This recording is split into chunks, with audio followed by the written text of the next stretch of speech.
একটি মেয়ে আর একজন বয়স্ক ভদ্রলোক বসে আছে। ভদ্রলোকটিকে দেখে মনে হচ্ছে তিনি মেয়েটিকে কিছু বলতে চান। ভদ্রলোকটি হলেন সৈকত মিত্র আর মেয়েটি হলো তুলি সেন।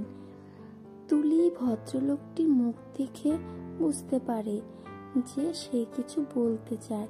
তখন তুলি বলে, আঙ্কেল, আপনি কি আমাকে কিছু বলতে চান? তুলির কথা শুনে সৈকত মিত্র বলে, হ্যাঁ মা তুলি, আমি তোমাকে কিছু বলতে চাই। তখন তুলি বলে, কি বলবেন, বলুন না। তখন সৈকত মিত্র বলেন, আচ্ছা তুলি, তুমি কি আমার পুত্রবধূ হবে? তুমি আমার ছেলেকে বিয়ে করবে? সৈকতের কথা শুনে তুলি বলে, কি, আপনার পুত্রবধূ মানে আপনার ছেলেকে বিয়ে করতে হবে? না আঙ্কেল, আমি আপনার ছেলেকে বিয়ে করতে পারবো না। তুলির কথা শুনে সৈকত মিত্র বলেন, কেন পারবে না মা আমার ছেলেকে বিয়ে করতে? তখন তুলি বলে, আপনার ছেলে তো একটা বকাটে, ও মেয়েদের সঙ্গে মজা করে, হাজার হাজার মেয়েদের সাথে প্রেম করে, আমি আপনার ছেলেকে বিয়ে করতে পারবো না। তুলি যখন এই কথা বলছিল সৈকত মিত্রকে, ঠিক তখনই তুলির কাকু আর কাকিমা ওই রুমে প্রবেশ করে। তুলির সব কথা শুনে ফেলে। তখন তুলির কাকু গৌরব সেন বলে, কি বলছিস তুই তুলি, বিয়ে করতে পারবি না মানে? তোকে ওই ছেলেকেই বিয়ে করতে হবে। তুলি বলছে, না কাকু, আমি ওই ছেলেটিকে বিয়ে করতে পারবো না। তখন তুলির কোনো কথা মানতে চায় না গৌরব।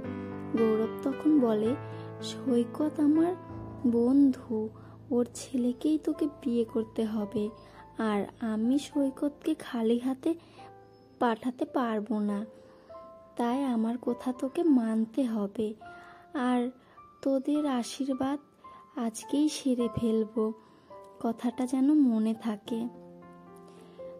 এই বলে সৈকত আর গৌরব রুম থেকে বেরিয়ে যায়। তুলি ছোটবেলাতেই মা বাবাকে হারিয়েছে। তারপর থেকে সে তার কাকা ও কাকিমার কাছে মানুষ। তুলির কাকুর সমস্ত কথা মেনে চলে। তুলি তখন কাকিমার দিকে তাকিয়ে আছে। তুলির চোখে জল, চোখ ভরা জলে তুলি তখন তার কাকিমাকে বলে, কাকিমা, আমি বিয়ে করব না, তুমি কিছু করো। তুলির কাকিমা সুধা সেন।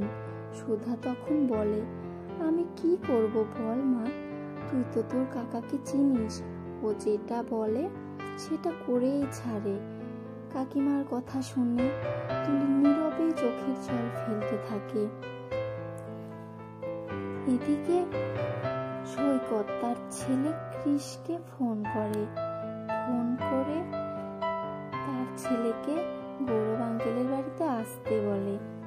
কৃষ তখন তার বাবাকে বলে, কেন বাবা, গৌরব আঙ্কেলের বাড়িতে গিয়ে কি করব? তখন সৈকত বলে, আগে আয়, তারপর সব জানতে পারবি।